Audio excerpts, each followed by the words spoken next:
the decay of like a traditional free press and like a consistent media that actually is held to a standard is the reason why these, right-wing reactionaries are able to fill in the gaps with sludge and shit. So come brothers and sisters, for the struggle carries on. Listening to Mike from PA unites the world in song. Okay, well, welcome on in, Alyssa. Hi. If you don't mind, Alyssa, would you give yourself a quick biography for the chat? Sure. I am Alyssa Mercante. I am a Brooklyn-based freelance video game and internet culture journalist. I write about niche internet culture things, broad things like right-wing reactionaries and how they affect gaming, Twitch streamers. I've written about the deepfake porn controversy that happened a few years ago, about stalkers, harassers, all the fun, light stuff that's really, enjoyable shit to discuss in this space. Well, it's not about it being fun, it's about it being necessary, right? Exactly. And interesting. Yeah. And I want to say, if you don't know, chat, I would say that you are famous as kind of a foil for all the right-wing grifters. All the right-wing grifters of the internet hate Alyssa. Whether it's Asmongold or any of the other like enlightened centrists who just want the titties to be bigger. And don't the titties must be bigger. Yeah, and they don't want to have any black men in their ninja games. Okay, that's the least that you could do. Yeah, it's been a year since I wrote a piece when I was still at Kotaku debunking a conspiracy theory about how there was one consulting firm that was forcibly injecting DEI into video games, and it has not. The hate has not stopped. It's just been a steady trickle. So, fun. All right, Alyssa, what I wanted to talk to you about is, how do you think the online space is changing in the environment of Trump? I feel like this is a moment where a lot of people who used to project as this, like, I'm an enlightened centrist and both sides are cringe, a lot of them are finally coming out and revealing their, what I would call far right opinions. Like, I think, and someone that I would really like to talk about, and if you don't want to, it's totally fine. We'll switch the topic, but is Asmongold himself. I have, just to give a little bit of a preamble and then we can talk more. I hope you don't mind this being more conversational than journalistic interview, which is, I've known for a long time that Asmongold was kind of a far right personality. He has this one friend of his, McConnell, I think is his name, who frequently was, would say like, racist, neo-Nazi comments. And he also had when he first started coming up as a creator, he had a WoW character. It was called like, what was it, like Nordic something. And it was the same name as Andrew Breivik's WoW character. Like, he took his WoW character and named it after Andrew Breivik, who's a famous terrorist for killing a bunch of kids at a summer camp and detonating bombs in Oslo and killed like 60 some people, mostly kids. Sick. And so you don't know, like, when he was called out for that, he said, "Oh no, it's just my edgy humor." You know what I mean? Like, imagine if I had a WoW character that was like, named after a Hamas official or something. You know what I mean? Like, do you think I would be able to say that's just edgy humor? No, not at all. And I think the Asmongold being a centrist thing has been very clearly bullshit for even before this kind of DEI shit kicked off in the video game space, which then, the first Trump administration and presidency was built partially off the backs of Gamergate. And so this happening again and kicking up again last year, I had a feeling that we would get a second Trump presidency because of the way that things were going online. But Asmon and all of them have been, the veil is diaphanous that they think is covering their right-wing tendencies. And you can just see even before he was, denigrating trans folks and saying that journalists should be, have the worst things in the world happen to them in video games. You could just see the way that his fans and followers were and his community is and how they spoke about things. And it's, the company that you keep and the community that you create is a reflection of you. It is fully mask off, as the kids would say. Yeah, I mean, okay, so I'm just proving what I said before so nobody thinks I'm just making shit up. The life of a mass murderer in World of Warcraft. This is a story from Kotaku back in 2012. Jason, and it says, Andrews Breivik smiled during court on Monday as the prosecution displayed an image of his World of Warcraft character, Anders Nordic, right? And then we have here a Asmongold video, Warlords of Draenor power leveling guide, 90 to 100 in 5 to 8 hours. And if you look up to the top left screen, the character is Anders Nordic. So not only was this like a character that he had, it was like a character that he was making part of his content. Yep. And so I don't think you accidentally name your WoW character the same exact name as a fascist Nazi mass shooter who killed a bunch of kids. No, I don't think you do that on accident. And his defense was, it's just my edgy humor. And I think maybe you could disregard this, 10 years later, if he wasn't then saying Palestinians are a lesser race, a lesser culture. I don't care if they're genocided, right? Or if he wasn't saying, he supports mass deportations, including American permanent residents because they're protesting Israel, right? Like this is a guy who, it's not just that he did this edgy stuff in the past. It's that it's a continuum and it's continued. And you have been kind of one of his main foils, I guess. Why do you think you and Asmongold are in conflict? Because he tries to pretend that he's the, quote, most pro-woman streamer. I mean, I wash my ass, so that automatically puts us in conflict. But no, I think it's because, and I've said this a bunch before, and it's sad that this has to be true in 2025, because it's such like a first wave pink pussy hat feminist kind of like vibe. But it is literally because I am a loud-mouthed woman who is intelligent, who doesn't back down from internet spats, who doesn't run and hide when they send me the worst shit in the world. Or, I mean, I have been sent things from people that are truly horrifying, and I have had my address shared extensively on Kiwi Farms and in places like that. I think I'm very visible, and I purposefully chose that. Once I saw that this was kicking off, I said I could stick my head in the sand and I could go the way of other women in this space, which they want and they have said I should do. Or I could continue to push back against this stuff and try and combat the disinformation and the right-wing reactionary bullshit. And because I keep doing that, it's, I end up becoming news every couple of weeks, which I think is really interesting because they treat me like a very popular public figure, but most people don't know who I am. One of the things I've noticed with people like Destiny or Asmongold or any of these like right-wing streamers is they say like basically if you have any kind of public statements or a public social media profile, that makes you a, quote, public figure. And that's not how that works, okay? You're not a public figure just because you're, you write articles or you have an Instagram account and you tweet under your name or whatever. That doesn't make you a public figure. A public figure is like a term of art. Referring to, it's a legal term of art. And they just abuse that so that they can get away with basically committing crimes and harassing people and justifying it. And when he does that, it trickles down to all these other smaller creators who are trying to, like those little fish that are on the sharks that eat all the shit that they don't eat.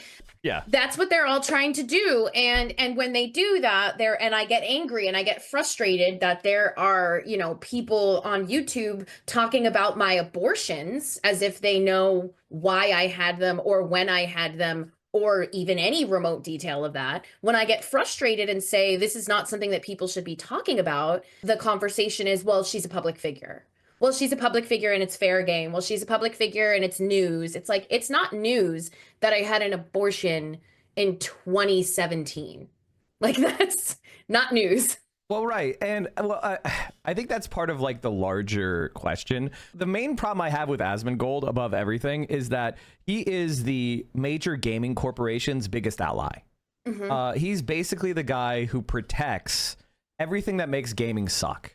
I'm, this is embarrassing to admit, but I'm a gamer. I've been playing video games since 1988. All right. That's a long time ago. And I play a lot of fucking video games throughout my life, right? And the reality is that what has made gaming worse is the bigger it's gotten as a business. The way that gaming is created now is you have Wall Street, MBAs coming into gaming as if it's selling Coca-Cola. Yep. And they do the same practices, which is what's addictive and what can we do to extract the most amount of money. So, you know, we're talking about injecting gambling. We're, you know, injecting like all these different tactics to make you spend more money, you know, more DLCs, more crunch on the workers. So the what should be a unity between the creators of video games, the artists that actually bring us the games, and the people that love games. People like Asmongold actually create this division between us and side with the mega corporations to attack the workers, the programmers and the developers that actually bring us the games, and side with the men who make games worse for profit. That's what Asmongold functions as within this gaming sphere. Is he helps all the big mega corporations get away with the most evil shit.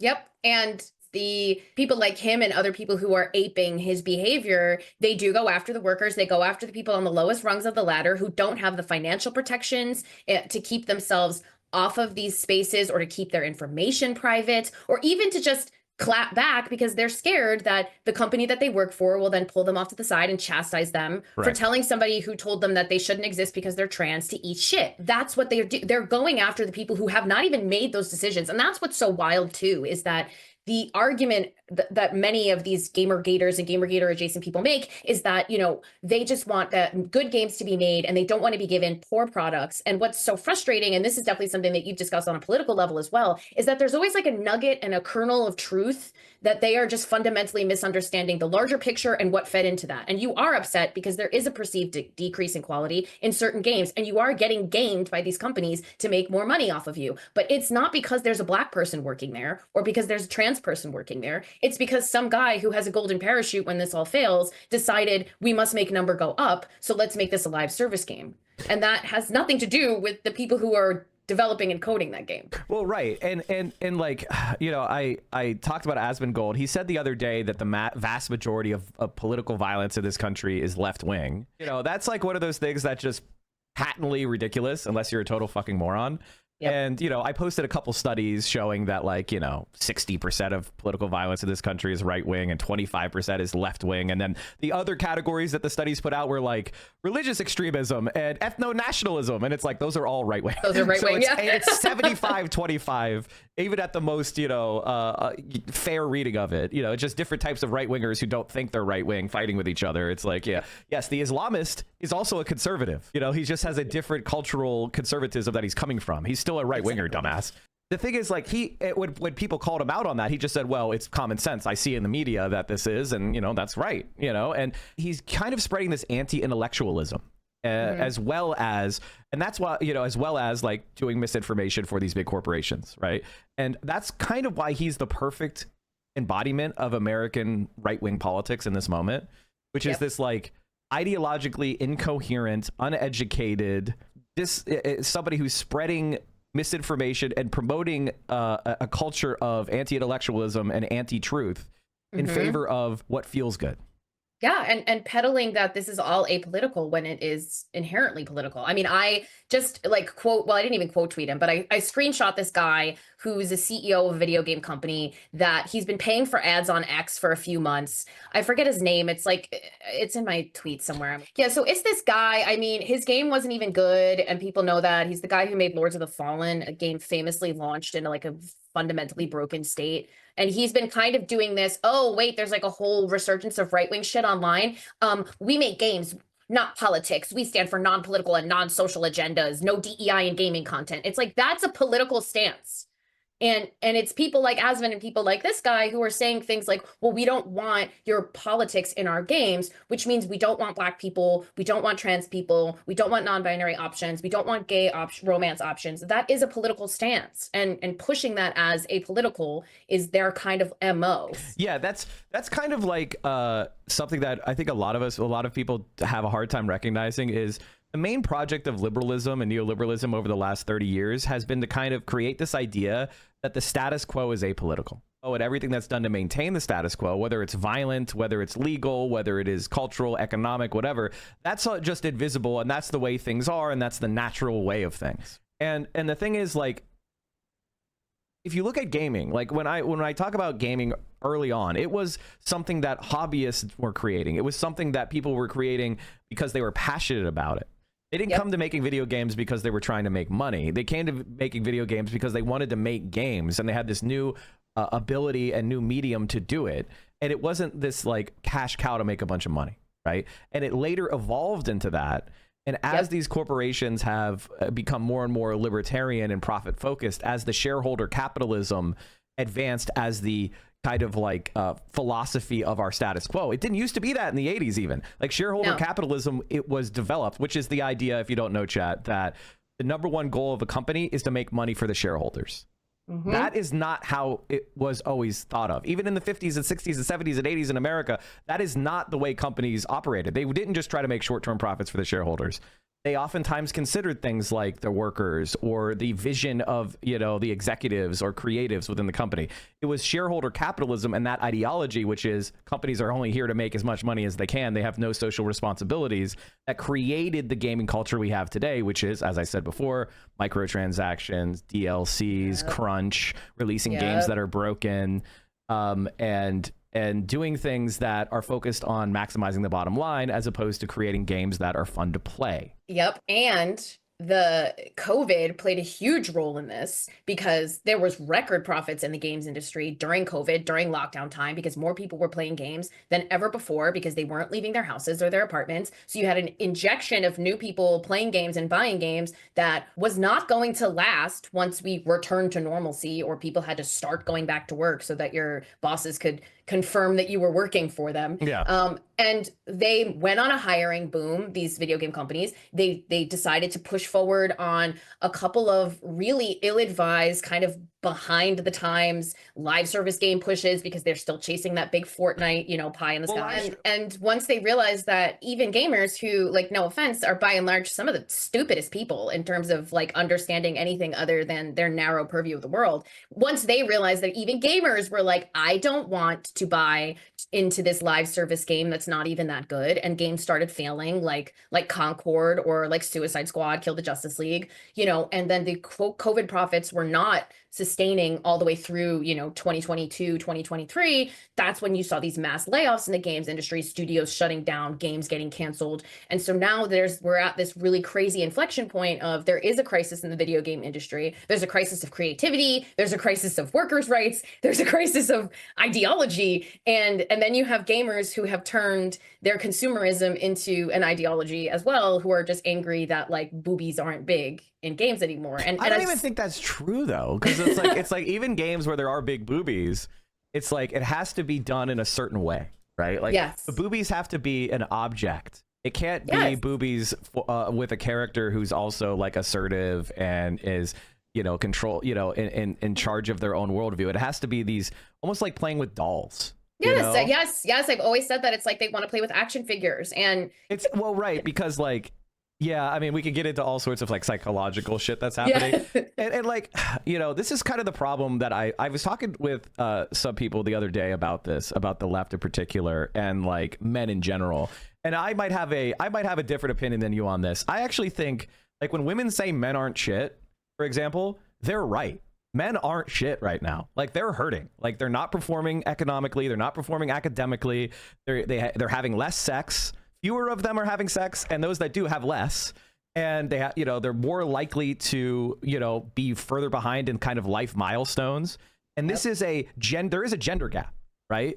You know, women are performing better than men. This is just a fact. And like, I think that, you know, for the longest time, men, of course, and continue to dominate women, the men at the top, the capitalist class, and we do still have a patriarchy, and all those things are true. And there is a whole bunch of stuff that is oppressing women. But there's a lot of men that have fallen off, and there's not a path towards a good, dignified life. No, and I've talked about this. I mean, I talked about this a little bit in my piece that I did for Rolling Stone about stalkers and Twitch streamers. Like, there is a crisis of masculinity. Young men are in a very bad spot. And I must make it very clear, they're in a bad spot because of the patriarchy. Like, men put them in a bad spot. Like, men created a society that made it so that they felt like they aren't worth anything if they aren't rich, or if they don't have a wife and kids and some sort of, you know, traditional nuclear family. That is not the fault of women or queer folks or anybody like that. But they are in a crisis. And the problem is men all the way from the top down, like Elon Musk, and then you go a layer lower and you go to like an Asmongold, and then you go to a layer lower to the men who are trying to be like Asmongold. They all identify and they all recognize that. And what they do is instead of giving them, you know, solid solutions, like, I don't know, fucking therapy or going outside and meeting a woman and talking to them. Oh, I have a better solution, which is socialist revolution. But no, in all seriousness. Yes, no, actually, but they don't give them those solutions. They just give them more and more things to be angry about. So there's an anger churn, a consistent anger churn of Spider-Man meme pointing at all of these other things to be pissed at, Black women and queer women and women who don't shave their armpits and a Black guy in a Japanese game, like, rather than them actually, having class consciousness. Yeah. Rather than them realizing that this is, you know, they are put in this position because of a dominant class, financial class, that does not give a fuck whether they live or die as long as they continue to make profit for them in some way, shape, or form. And that is like too much for their brains to handle. We can't even go near talking about that, because then they call it pocket watching or something stupid when I point out that reactionary YouTubers are getting rich off of keeping young men angry. What's so interesting, though, is like this rejection of, you know, like adulthood is also like inherently like a countercultural, like punk and queer punk thing. Like this is something that people have done for years, where they've said, you know, well, we're not going to, you know, fall victim to capitalism. So we live in a commune together and we all share things. Or I don't believe in a traditional nuclear family and I'm in a polyamorous relationship. Like, yes, we joke about all of this stuff, but one of I have a master's degree in literature and I focus intently on queer theory. And one of the aspects of queer theory is this atemporality, this kind of refusal to grow up, this refusal to go down the traditional heteronormative steps of you go to school, you get married, you have kids, you have a nice job, you do this and that. And it's really funny that that kind of counterculture ideology is now being picked up by people who are then spewing right-wing ideology. It's just so strange to see that being co-opted by somebody who thinks it's okay to say the F slur. And like, it's just very backwards. And I wonder if it has to do with just the immediacy of the internet and people kind of seeing these cultural like iconographies, but not understanding them. Like it's so bizarre to see that happen, and to see someone like Asmongold rejecting heteronormative life, but then spewing heteronormative talking points. I just like at a certain point, I can't, like, and I've talked about this a lot too, like how much of this has to do with them. What's the split? Is it willful ignorance of your history, or is it also a media literacy issue? Is it, which one is more the, you know, because like the decay of like a traditional free press and like a consistent media that actually is held to a standard is the reason why these, you know, right-wing reactionaries are able to fill in the gaps with sludge and shit, which is why video game journalism and culture journalism, tech journalism is at such a strange crossroads right now. But I'm just so curious as to how much of this is willful ignorance of their past, their present, and how much of it is media illiteracy. Well, you know, I think that what's happening is a larger political contradiction that is bubbling up in our society right now among the right wing. Why Trump won and why Trump is popular and what the success of Trump is that Trump represents a certain type of downscale, non-college educated, blue collar person who's vulgar.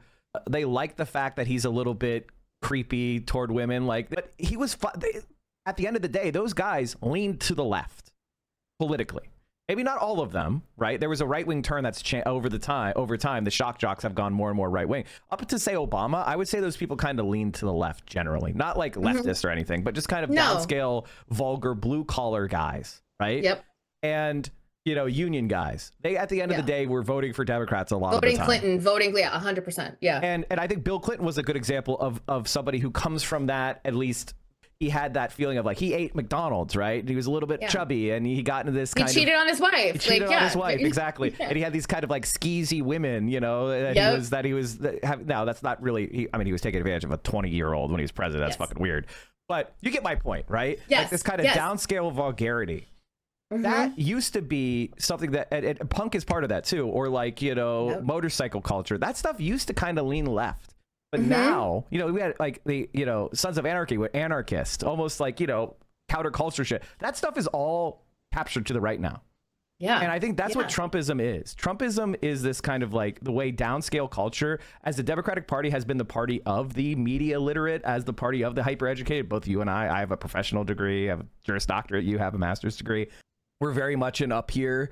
Right. You know, there's up cerebral shit where, you know, we're taking, you know, fucking psychedelics and we're thinking about shit being connected. Right. And now it is you have this kind of class thing that's happening and it's pulling apart.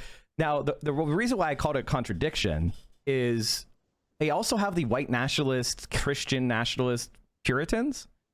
And this is the thing that's, I think, is a weak point for the right, which is, oh, they want it, like in Texas, they're like banning animes. You know, they are, you know, they're making you put in your ID to go to porn. They're, you know, they want to start regulating video games. Like they're going to be, you know, Ted Cruz, for example, wanted to ban dildos. I don't know if you know about this. Yep.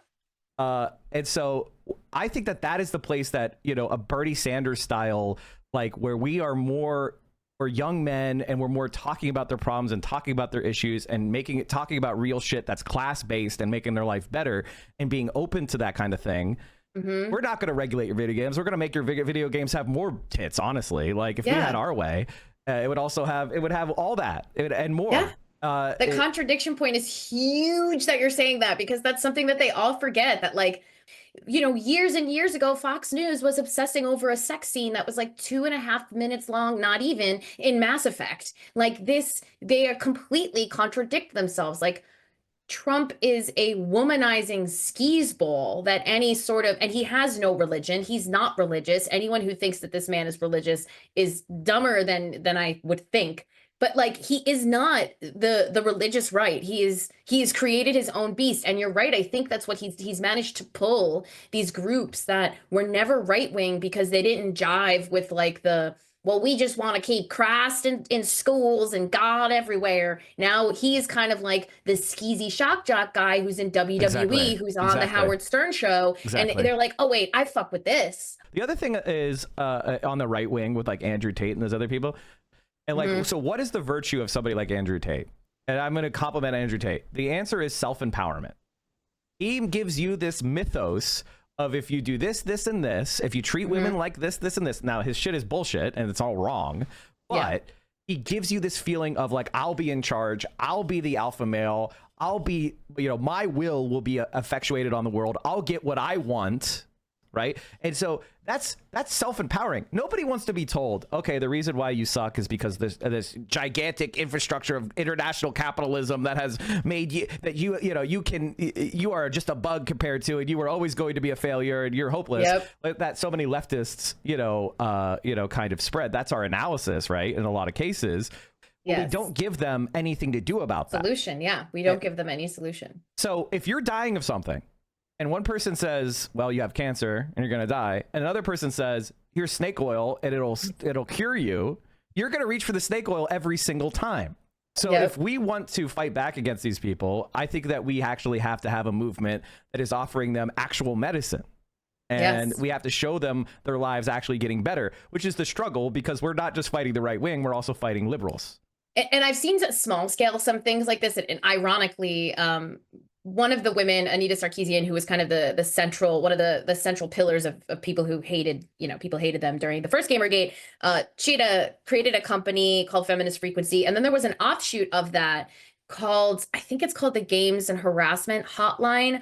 And what they did that was really interesting was they were a hotline that people could call when they were uncomfortable, and they had trained people to talk to them about what happened. But they also had workshops with men who had been accused of sexual harassment or deviant behavior or making people uncomfortable, where they would sit down and talk to them and be like, okay, so like, this is kind of what happened, what you did, and why it wasn't fucking cool.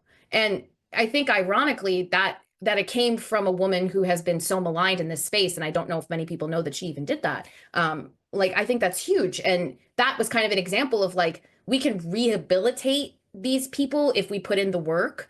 But I have not been able to find an avenue for me to effectively do that, because on all of these platforms where I have even a semblance of a voice, I'm being so aggressively drowned out by right-wing shit. And my replies are just flooded with nonsense that I'm like, well, how do I make a difference here? Because, I don't know where to go. But you're right. That's what we need. We need solution-based stuff. And we could sit here and wax poetic about how everything's fucked and there's, we're fucking doomed, but no one is going to vote for we're fucking doomed. So how do we fix it? I just have a quote that I pull from the prison notebooks, which is Gramsci, which is just says, it's pessimism of the intellect, optimism of the will, which is like, I look at the world as it is, and I, look at things that are bad, that are going to happen, that are bad, because I can see it and I can logically analyze it. But I also realize that there are contradictions that we're facing. the system is going to shake itself apart in various ways, and we're going to have these opportunities. You know, probably Trump's going to crash the economy, and there's going to be some big recession, and people are going to be disillusioned with Trump, and we're going to have another opportunity to propose some sort of left-wing alternative. You know, what's happening right now is something that I've been focused on, which is increasing disillusionment with the Democrats, because the centrist Democrats that are in power, their main focus is stopping the left. And they know that the threat is from the left, right? Yes. They have Mexico. You know, Mexico has a Jewish woman who is on the IPCC, who has a PhD, and she has an 80% approval rating. You know, and so they're worried about a real left-wing or center-left program coming to America and that fundamentally reshaping politics. The Democrats are interested in keeping this election as close to 50-50 as they can. The Republicans are interested in achieving maximal white nationalist, you know, fascism. And so we have to be ready for that moment of collapse, of crisis. And that's what I'm trying to prepare myself for. Create the organizations that will be the, you know, sinews and muscles, or sinews and skeleton for the muscle of the backlash to build on. And also recognize that, yes, we're not going to have answers right away. Like, you know, we're going to have to eat shit for a bit because we lost. Yeah. And I mean, you've talked about this. You know, my mother is a pretty devout Trump supporter. My parents are both former NYPD Italian Roman Catholic from Long Island. Like, I know this archetype well. Yes, but I distinctly remember during the 2020 campaign, or like the lead up and everything, 2019, my mom was a Bernie bro. Of course. For like a hot minute, because she liked what he had to say. She liked that he was solution based. She liked that it wasn't about him and his identity, but it was about people. And she was super fucking into it. And then once it was Clinton, she was like, ew, I'm going Trump. Well, I actually think, like, if you go back and study, like, people have been talking about how men have been going right wing over the last, like, young men have been going a lot more right wing over the last 5 to 10 years. And they kind of point out things like, you know, right-wing streamers and right-wing influencers, you know, Aiden Ross's, your Asmongold, or whatever. And, like, I think that's more of a result of the outcome, which is the smashing of the Bernie bro. Like, young men and young women were actually pretty similarly left-wing back in 2016, 2015, right? Yeah. And it was when Bernie was discredited, where, you know, which was a leftism that had a little bit of anger in it. And it had a little bit of like, this is your enemy. It had a friend-enemy distinction. The billionaires and the millionaires are fucking you over, and we're going to get you this, this, and this, and we're going to, you know, give you free college, and we're going to get health care. We're going to stay out of these wars. And when that was discredited by being defeated, and then aligning itself with, you know, supporting Joe Biden and Hillary Clinton, that's what it was like, okay, there is no left-wing solution. And then that's when the grifters on the right started to come into place, right? Yeah. That is what had happened. It wasn't men hate women and went to the right wing because they hate women. It was the left was discredited by defeat and collaboration with the unsatisfying status quo. And so therefore people went to the right because they want change. Yeah. And I mean, like, look, we saw a semblance of us, the left, attempting to take a couple of steps a little bit more towards that angry, frustrated, less holier than thou bullshit with Tim Walz, and then they fucking muzzled him. They stepped on it. They muzzled him. Like, they get so mad when you call them fucking weird. Call them fucking weird. Call people who are obsessed with trans folks and weird, and people who want video games to only be big booby doll girl. And that's fine if you want big booby doll girl game. It's the issue of them being angry that any other game type exists.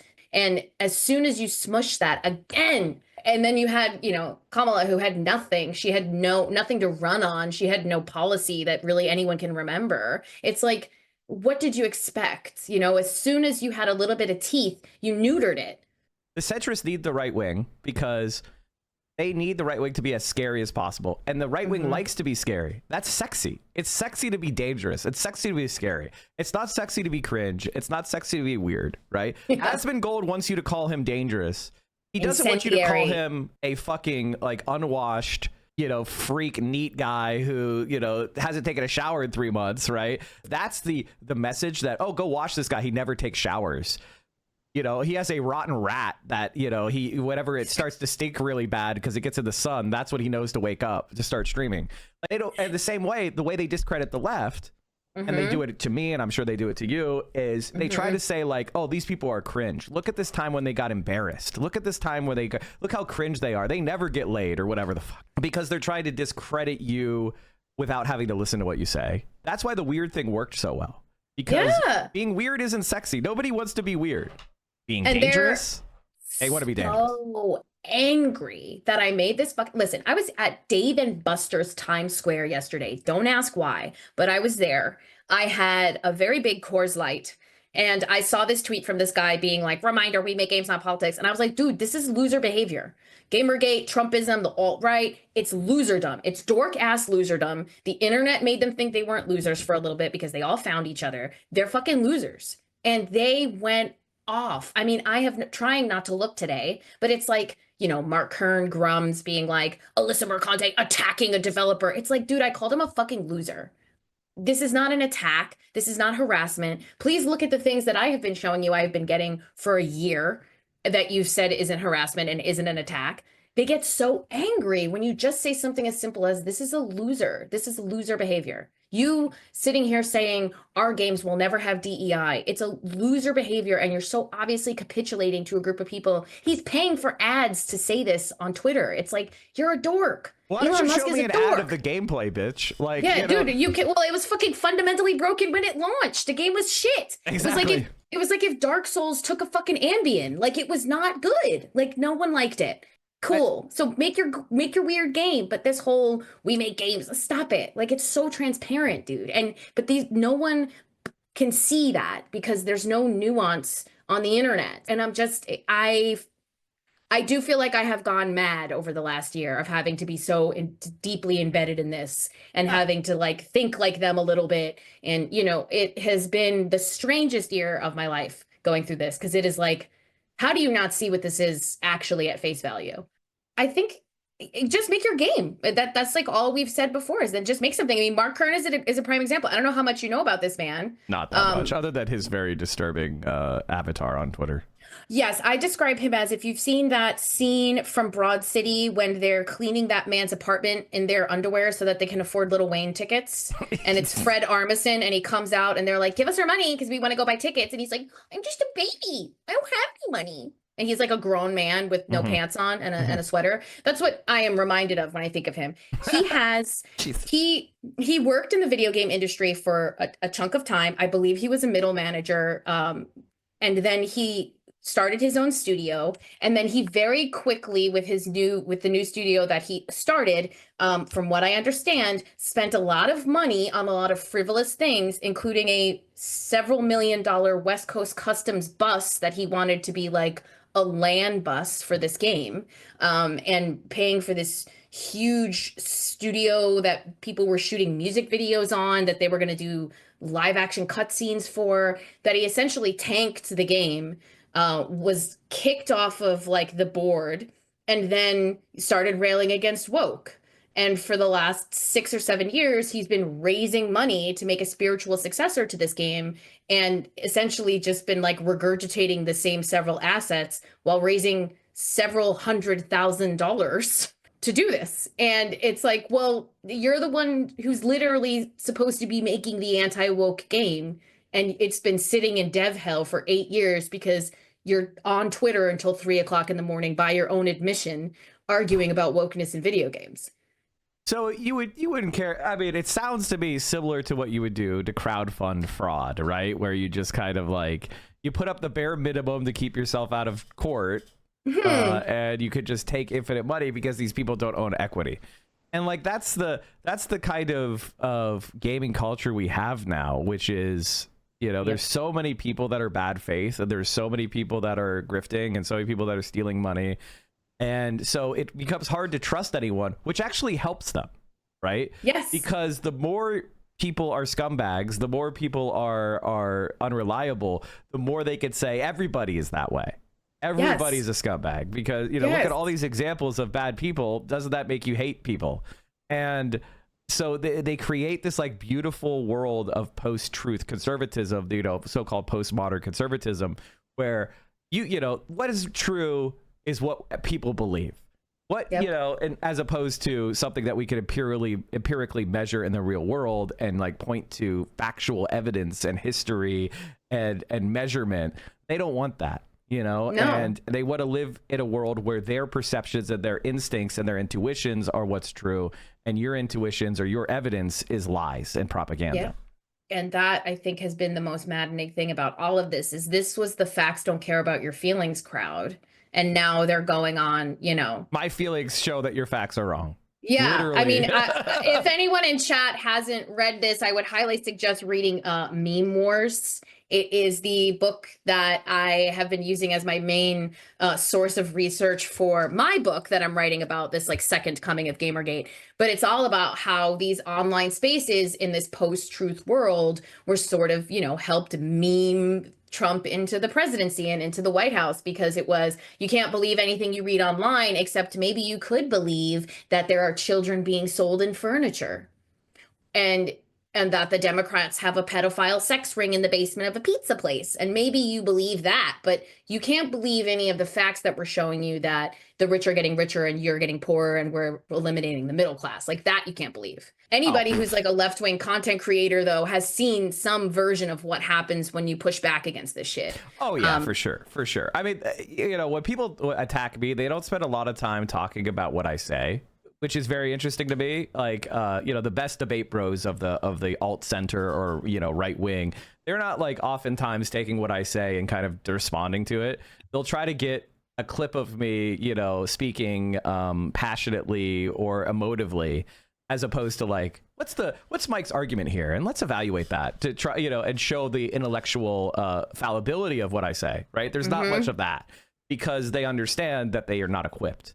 And I think that's kind of the thing that's really started to dominate the discourse, where it's more about shapes and colors and teams. And I think this is what Elon Musk has done really well, which is he is a cringy nerd white man. And so if you're a cringy nerd white man, he's trying to be like, I'm one of you, right? So you can trust me when I get rid of your Social Security, and that I'm fighting back against the wokes and the you know, the women that won't date you, right? And he's like, look at how many, you know, white male children I've had. They're all born with IVF, because I guess he has a mangled penis, allegedly. I don't. Allegedly, I have heard. Allegedly, Yes, I have heard about this. Yes. So he basically sends his seed to these random libertarian Twitter accounts, and I'm just thinking about like his sperm in a centrifuge, like. And they're all it's all like boys, right? Except for his trans daughter, which made him, I guess, go insane against trans people. Yep, that was the dissent, I believe. Like, what am I even trying to say? Okay, what I'm trying to say is like they're trying to make this about shapes and colors and not really about material interest or ideas or anything like that. It's why Asmon won't have Hassan on to talk about Palestinian shit. Like, it's why when I've tried to, you know, go face to face with some of these people who have made all of their content about me, they're like, well, we don't want you to come on the show and talk. We don't want to give you a platform. It's like, no. So you want to spread defamation, slander, lies, and horrific harassment about me, but I can't talk to you about what you might be saying? Why not? Because then that would humanize me. And the way that you can continue to attack people like me, or attack anybody who's you know, spouting something that you don't believe in or that threatens the fucking hegemony, you know, the way that you can keep doing that is by continuously dehumanizing me. And it's exactly like what happens in, you know, obviously I'm not the same as Palestinian people because I'm a white woman from upper middle class, but that is the tactic of fascism and right-wing reactionaries, is the dehumanization of somebody makes it a hell of a lot easier to mistreat them. And I have been turned into a caricature of who I am, because then it's easy to be like, well, she's a slut whore with a big forehead, and it can't be trusted or believed because she lies. Well, one of the things that's really interesting is, like, I've been thinking about maybe proposing a piece to a few places that I was going to write, which is basically about the concept of metapolitics and the strategy. I don't know if you've heard of this before. I don't think so. Okay, so basically the right wing, they call their strategy metapolitics, which is they don't try to win you over with political arguments about their platform. They try to create these, what they call pre-political spaces, where they set up certain kind of like belief systems and assumptions and stereotypes. And then they kind of inculcate that through the culture. And then once a person has been kind of placed in these like pre-political spaces and fed these kind of right-wing assumptions and belief systems, then when they get to the political arena, they're already excluding a whole bunch of arguments because these people are you know, they're put in these boxes of unacceptability or annoying, you know.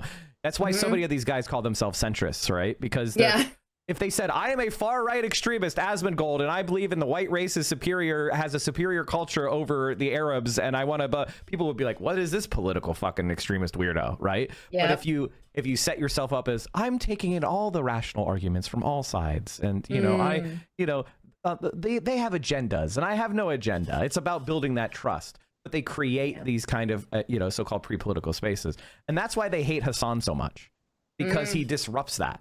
Okay, he's 6'4", you know, he's muscular, he's good looking, he's the alpha, quote, alpha Chad that they say that you should be. But then he also is empathetic, and he pushes these left-wing beliefs, and he has fun, and he's got a lot of friends, and she shows you that, oh, being a left-winger isn't just blue-haired cringe. It isn't just this like this red-haired woman screaming about, you know, about Trump or something. You could be a normal, well-adjusted guy with a girlfriend and also believe that capitalism is fucking up gaming. And so when they see him in those spaces, it disrupts the whole project that they're going on. So that's why they're so fixated on trying to destroy him and deplatform him, because he fucks up their game. Asmongold could never compete with Hassan on intellect or looks or, you know, gregariousness. He has to try to categorize him as like some sort of beyond the pale extremist. What's super interesting about this too is like twofold. One, what you're talking about with sort of like pre-politics and stuff. I mean, the Bannon was quoted as saying, you know, he literally said, you can take these angry young men and you could turn them from Gamergate, and you could turn them onto Trump. And that was their strategy for the first Trump campaign. And it happened again. But what I find super interesting, and it's kind of related, is that this is the same jokes. This is the same, they're just recycling shit from like 2008 deep internet. I think it's really funny that a lot of people consider, and I can't speak to anyone else because I don't know them, but a lot of people consider me like, oh, because I have had colored hair at a point in time, and I have a septum ring, and I have a ton of tattoos, that I am this sort of crazy feminist caricature. And it's like, I am in some ways, but I'm also like, I have a fucked up sense of humor. Like, I'm in my apartment with my friends doing, you know, borderline shit that's stupid, and like I play sports, and I play mostly shooter masculine video games, and I love hockey. And it's like, I don't think you think that the people that are standing against fascism are these one note things that you created on 8chan years ago. Like the crying feminist meme being used over and over again in my replies. It's just so bizarre, because it's like, first of all, y'all don't have any new material. And second of all, you believe, because the people who you follow ideologically have not moved or budged really in years, that none of us have either, that the left is this sort of flat, anti-sex, accusing every man of being, you know, weird and rapey kind of like, that's not what we're like. And that's not what anyone I know is like. Like, it's strange that I think they think every single thing that we do has to be this sort of, well, I'm going to get in an argument with you for argument's sake because this is what I do. And I don't believe. It's just exhausting, because I think I get what you're getting at, which is also just, you know, we talk about how everybody is so much more shut in. Like, you know, I think most of us now, the average person, if you teleported them back to 1995 and they did their same behaviors, they would be considered a shut-in loser. Like, we have like overall people have less friends. They have less interactions. They spend more time at home. This is not even like a debate. This is just a fact. This is a measurable fact. It doesn't surprise me that Generation Z is the least sexed generation of all time. Oh my God, yeah. So like, my God. Like, they're like, if you have a millennial parent, or you have, you know, so I guess that would be alpha. But if you had like a Gen X parent or a boomer parent, you know, they had a lot more sex when they were young than the kids of today do. People are not making those connections. They're not having those relationships. And I think that's part of why our politics has spun off a little bit, because people are not really oriented toward their community. They're not oriented towards people in their community. They're not oriented towards building anything. We have this like international politics. I've been saying this for years now, but you know, the old saying in politics is all politics is local. And I think that's dead. whether, if you support Bernie Sanders, you probably support Lula, or, you probably support Claudia Sheinbaum, and you probably support, Jeremy Corbyn, and you probably support, like, there's all of this, there's this international progressive movement, there's an international fascist movement, ironically, of a bunch of nations saying they're all the superior race or whatever. But like, that is like how our politics and nationally, our politics are always nationalized, right? Like, when you go to the doors now, when you knock doors politically, they're talking about the same shit that you see on Twitter. They're talking about the same shit you see on TV. Everybody's, talking about how Trump is a piece of shit, or they like Trump. It is all a national political narrative. We've lost community. And ironically, like, these places like Twitter, where people get to operate anonymously, especially when it's asymmetric, right? You and I are not anonymous. We're oftentimes being confronted with messages from people that are anonymous. And they want to be intensely personal with us while remaining anonymous themselves. And that kind of like behavior encourages them to feel a little bit more comfortable, because they don't have the accountability of us like pointing the camera at them and saying, you're a virgin, you're 35 years old, and you're yelling about WoW Classic is making changes or whatever the fuck. That is a political situation we find ourselves in. Like, Steve Bannon originally got into World of Warcraft to ruin it by having hiring a bunch of gold farmers. Like, if you go into WoW right now and you're frustrated that there's a bunch of bots that are farming every farming location, Steve Bannon is one of the main causes of that. He created a massive business with who? Goldman Sachs. 60 million investment from Goldman Sachs to do bot farming in World of Warcraft. And yet now Asmongold's greatest political ally is this guy. The guy that destroyed the game he supposedly made his career loving. And one thing that Steve Bannon noticed how many of these like rootless white males, and he says it right here, he says, even though the business plan was a flop, Bannon became intrigued by the game's online community dynamics. And describing gamers, Bannon said, these rootless white males had monster power. It was the pre-Reddit. It was the same guys on one of the trio of online message boards owned by IGE, Thoughtbot, who were later on Reddit, and other online message boards where the alt-right could flourish, Bannon said. So like, basically he ruined WoW, and then he said, oh man, there's a lot of these like white males that are really pissed off and are really vulnerable. And then he immediately went to exploiting them again. And the funniest thing as well, I love us exchanging quotes. My other book that I'm using for reference is Devil's Bargain, about Bannon and Trump and the nationalist uprising. Steve Bannon just looks like a Gamergator. He looks like a loser. Roger Stone said Steve needs to be introduced to soap and water, because he always looked, messy. His hair was always greasy. He wore wrinkled shirts and cargo shorts and flip-flops everywhere. And he embodied that kind of person as well. So he was already he was already a fucking Gamergator. Like, he was one of them. He saw in them aspects of him, and he took those people, that anger, and he completely upended everything we know about like running a campaign and political anything. Because he recognized that, look, the internet had a lot of great shit. Like, the internet did bring together groups of people who would have never met. It allowed queer folks to find identity and to find support in spaces where they never would, in rural places, all of that kind of shit.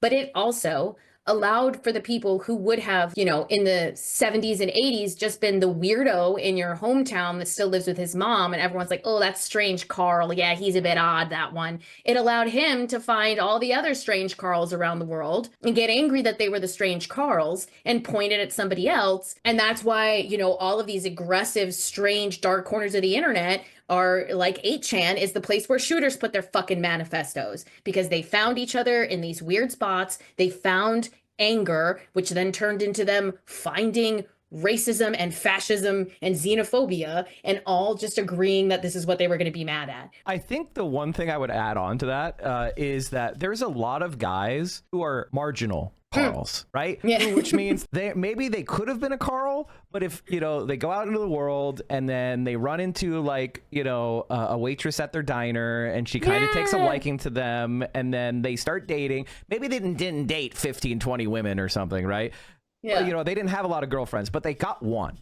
And they get domesticated, and then they get, she gets them to clean, she washes the shit stains out of their underwear, and she kind of, as we say, domesticates the husband, right? Mm-hmm. That's what used to happen in like, in earlier periods. I think that's what they're kind of missing, because a lot of these Carls that they may not have been the super alpha males, they would have at least been beta males in the sense of that they mean it, which is like they found a wife, they have a couple kids, they get a decent job, they achieve a certain level of happiness and dignity, and that's being denied from a lot of people. And the right wingers blame 100%. Everything but who's actually doing it, the capitalists that are ruining all the union jobs, and they make it about like, you know, queer people existing or immigrants coming in or whatever.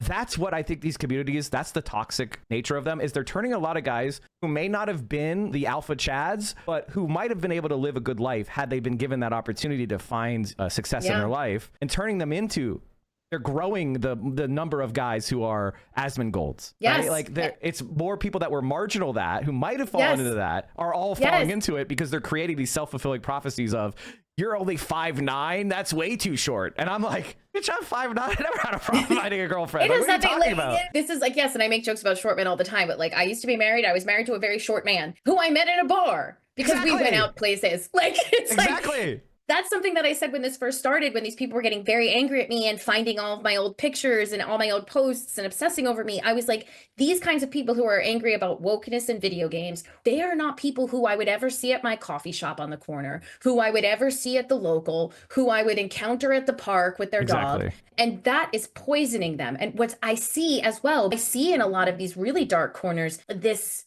strange, like sort of like new Puritanism that has made its way into like incredibly reactionary right-wing corners, where they disparage the fact that I go to bars and they call me a drunk and an alcoholic because I have a social life that occasionally involves drinking, because there's like this like loserdom of like anti-engaging. No friends, no like ever doing a drug ever. Like, and again, the young generations use less drugs, even though like weed is legal, they're like using less drugs because it's just, you know, the social milieu now, people don't drink as much. They just don't. And like all of that is kind of, you know, it's snowballing into more and more people are being trapped in these cycles, and then they're being told that, you know, women only care about the super alpha males, pump and dump. Now the new ideology is like, oh, you're gonna meet her when she's 30, when she's been run through by a whole bunch of alpha males, and then she'll settle for you and she'll never be happy. And it's like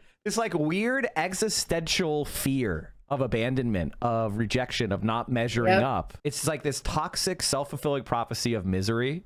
And that's what they're kind of selling to each other, because when you buy that, like the black pill, as they call it, it does give you something, which is it relieves your anxiety. Like it's not you, it's everything else. And you also don't have to wonder anymore. You know you're going to lose. So you could just kind of mourn and deal with that, as opposed to the uncertainty of hope. And like the reality is, most of the guys that are in these movements could easily have a girlfriend, have a good life, if they just improved a few things about themselves and put themselves out there and were willing to accept some rejection and worked on themselves. Like 90% of these guys are not the shut-in weirdos that they've now trapped themselves into becoming because of this 100%. Culture that's been created. And it's being created for the benefit of people like Steve Bannon. Yes. Again, like this is one of those things where we're like, well, then how do you get them to leave the house? How do you get them? Because like now I'm in a position where maybe at the start of this, I would have been like, you know, hey, I'm going to be here. Let's like meet up and chat. I'll have some people with me. We'll all talk. We can talk about all this stuff. I'm at a point now where I don't want to go put myself in those spaces because of the shit that I've been getting sent in my messages. And I'm not going to put myself out there in a way that's like, could potentially mean I'm going to get shivved by somebody who thinks I'm the reason why Halo didn't do well. You know, like it's tough because, and I have gone on, you know, I went on David Jaffe's podcast, and he's a little bit more, you know, he's kind of shock jockey in his presentation. I almost went and talked to the guys at Kick because I was like, why not? Like, let me go out there and talk to these people who like might be as long as you know it's his ambush. Yeah. Oh, I was planning for that. And then I didn't, because I saw that Aiden had Andrew Tate on, and I was like, okay, well now I'm not going anywhere near that. It does feel like I wouldn't be able to get a word in edgewise, or it would be an ambush. And it's like, how do we get these people to realize that you could have a very happy, fulfilled, lovely life if you actually could just fucking touch grass, if you actually left your house? Well, and it's not, you know, as a socialist, I will say this. I don't want to give people the impression that these problems are because of your individual failings, if you're suffering from any of these things. The reality is we have to build a working class collective movement that is going to reconfigure this society. And like that is fundamentally the mission that I'm on. And but also, you know, recognizing that, you know, people like Ethan Klein or Asmongold or any of the other content creators that make their bread and butter from scapegoating people and protecting those actually responsible, the worst thing you could do is feel pressed by them. You know, it's so funny because I've been attacked by all sorts of right-wingers over the years. And I gotta say, you guys don't have shooters for shit. You guys are fucking weak. It's, you know, I walk around outside all the time and, you know, nothing happens. Unpressed, unbothered, unconcerned. Because as long as I'm not on a chat room, I'm not going to run into any of you guys. Because that's who they are, right? They are fundamentally little boys that are scared. And I want to help them. And I want to figure out a strategy of doing that, while also recognizing that right now they're my enemy. And, you know, enemies have to be overcome, you know, so we're not gonna have suicidal empathy here, but I recognize that they are really people that are trapped. There are a few people who have been very aggressively in my DMs or making videos about me that are people that I genuinely fear. They are people who live in the tri-state area. Might be different for a woman, yeah, as well. Of course, women get it a little worse as well. Of course, but I am also a woman who I have.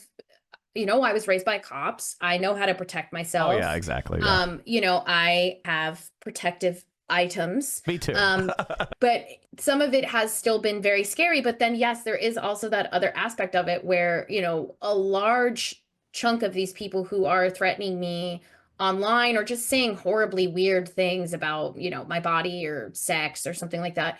Like, do I genuinely believe that some of these people will go to New York City and get on the subway and go to Bed-Stuy and find my apartment and knock on the door of a building that has a bunch of people living in it? Probably not. So there's that aspect too, that like, yeah, I don't necessarily think that a bunch of these guys will ever come here and do just something. Need one crazy though. You know, but you do need one crazy. Just one crazy can ruin that. I have been swatted. I was swatted on New Year's Day. Of course. Yeah. It wasn't really a SWAT. It was an attempt at a SWAT because I had cops show up at my house. But luckily the NYPD is lazy as fuck. So it was just, you know, 2 cops shining a flashlight in my window while I was ripped as shit high. And I had to be like, hey, what's up? But yeah, it does seem like a lot of this is just scare tactics. And, you know, like you were saying, you go out in public and listen, I'm also not famous. Like I have been recognized in public, not at a video game adjacent event once. Like I do not expect anybody who isn't perpetually online to know who I am at all. Everybody's perpetually online now, though. That's the thing. All right. Well, is there anything you want to promote? And we could spam in the chat if you guys enjoyed the conversation. I don't know if it. I hope you did as well. I did. I had a blast. I knew that you and I would. I mean, we've talked before, but it was great to chat with you. And I had just had lunch with Caroline when I was in LA, and that was lovely. So it's nice to chat with you guys. I mean, no, I'm on Twitch. I occasionally stream. I do like video game and culture news, and then sometimes I play games. I have a Patreon. What's your Twitch name again? It's Alyssa Merc. Okay.